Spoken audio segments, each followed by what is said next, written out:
Alors, si tu es l'élu, j'ai un petit message pour toi. Écoute, ces personnes veulent te donner des rôles. Ils veulent te donner des rôles à ton insu. Donc, il veut que tu cadres avec un aspect de sa vie qu'il a envie de combler. En fait, c'est comme ça qu'ils opèrent, par le conditionnement. Par le conditionnement. Pour ceux qui sont, par exemple, dans des relations avec des pervers narcissiques, à un moment de ta marche, à un moment de ta sortie d'emprise, quand tu vas commencer déjà à être dans la rébellion et quand tu vas commencer déjà à le rejeter, ce qu'il va faire, c'est que, indépendamment de ta volonté et à ton insu, il va vouloir en fait que t'utiliser comme sa tisa et maintenant utiliser la new supply, c'est-à-dire la nouvelle proie, comme celle qui doit venir occuper ta place, la place que tu occupais. En fait, c'est très malsain. Il ne va pas te le dire, mais il va poser des gestes. Il va conditionner un certain environnement pour te mettre à l'intérieur. Et c'est petit à petit que tu vas comprendre que hey, je suis en train de me faire manger, je suis en train de me faire dévorer. En fait, c'est très malsain, ils ne te le disent pas. C'est pourquoi tu dois savoir qui tu es. Lorsque tu sors du désert, tu n'es plus la même personne qui était entrée. Donc, même si c'est que tu te sens lasse, fatigué de te combattre, ce que tu dois savoir, c'est que c'est comme du vélo. Avec ces gens, avec ces personnes toxiques, avec ces vampires d'énergie, c'est comme du vélo. On t'en donne un, tu pédales, même si tu avais abandonné de faire le vélo. Tu vois un peu, même si tu avais mis longtemps sans le faire, tu vas pédaler aisément. C'est-à-dire, qu'est-ce que j'essaie de te dire? Que tu as le pouvoir de les dominer. Tu as le pouvoir de sortir de toute emprise, de tout conditionnement. La parole de l'Éternel dit que ni la magie, ni l'ensorcellement ne peut rien contre Israël. Tu dois comprendre ça. On ne peut pas t'ensorceler. Le Seigneur t'a donné la prédominance et l'autorité sur ce type de personnes.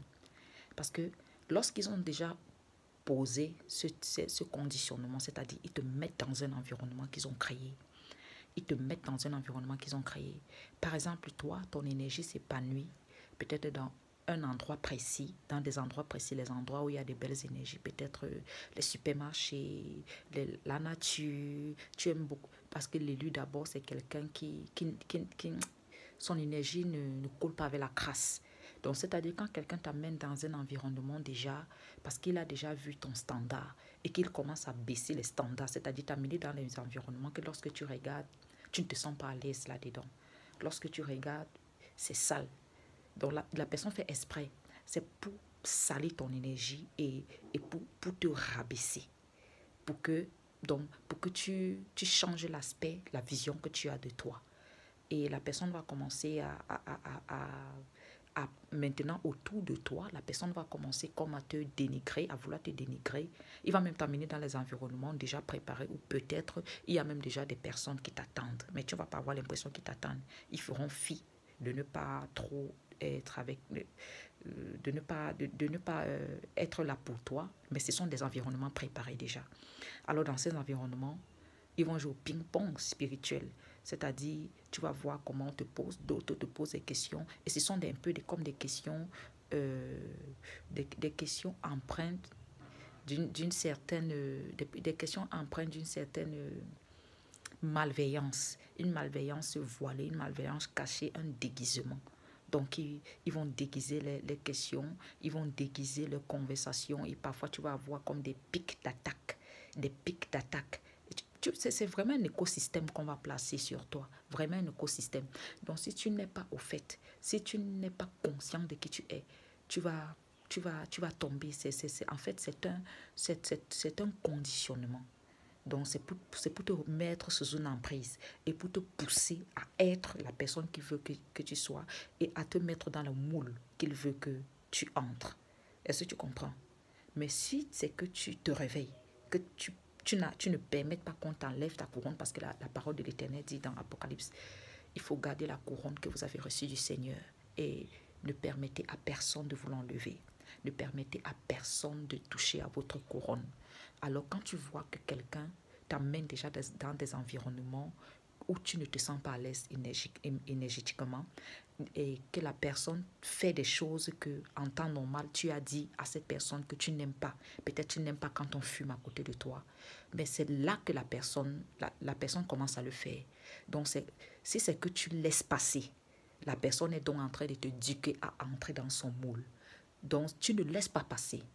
Et si cette personne-là continue dans les violations de tes limites, parce que ça c'est une violation des limites, et si tu laisses passer, c'est que tu as accepté de manière tacite qu'on te traite d'une certaine manière.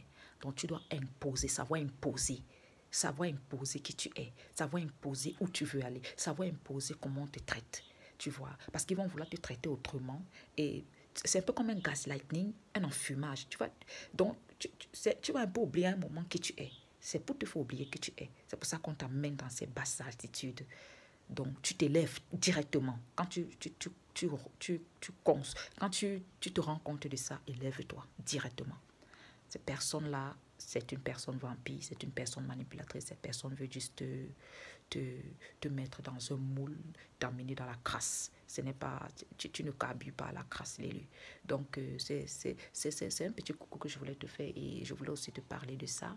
C'est un sujet de réflexion. Donc, essaye de voir autour de toi qui est-ce qui t'emmène dans ces belles altitudes pour pouvoir comme ça entrer. Parce que là, c'est pour baisser tes défenses, pour que tu baisses tes standards. Et quand tu baisses tes standards, tu acceptes maintenant le moins cher, tu acceptes la crasse, tu acceptes la salade. Tu comprends? Voilà, et c'est là que vient le règne de la déchéance, la déliquescence et tout. Donc, n'oublie pas que tu es l'élu. On doit te traiter avec respect, on doit te traiter avec honneur. Tu entres dans des endroits qui te font sentir bien énergétiquement. Tu n'entres pas dans les endroits sales, tu n'entres pas dans les basses altitudes. Tu ne permets à personne de te traiter moins que ce que tu es, comme un roi, comme une reine. Toute personne qui n'est pas en mesure de te donner cela, tourne tes pieds et laisse-les derrière toi. Allez, ciao. Donc, c'était Queen Titi, évangéliste et chantre, et je venais avec cette petite pépite pour toi, l'élu. Alors, likez, abonnez-vous, et pour ceux qui soutiennent ma chaîne, je vous dis merci, et j'appelle alors massivement aussi un appel massif à d'autres qui ont fait des promesses jusqu'ici, qui n'ont pas tenu, de bien vouloir, par le nom du Seigneur, soutenir la chaîne, puisqu'ils ont fait des promesses. Alors, le Seigneur vous rendra selon votre apport. Je vous dis merci et à très bientôt pour une autre session. Et je voudrais aussi mentionner que je voudrais ouvrir déjà mon studio. Donc, pour ceux-là qui ont fait des promesses, je vais les demander par le nom du Seigneur de faire ce geste et de s'aimer sur les paroles que je vous donne, et de s'aimer vraiment sur cette chaîne qui, je crois qu'elle apporte beaucoup à beaucoup de personnes, et le Seigneur vous gratifiera et vous serez bénis, et vos familles aussi. Alors, merci, et je vous dis merci. C'était Queen Titi. À très bientôt pour une autre session.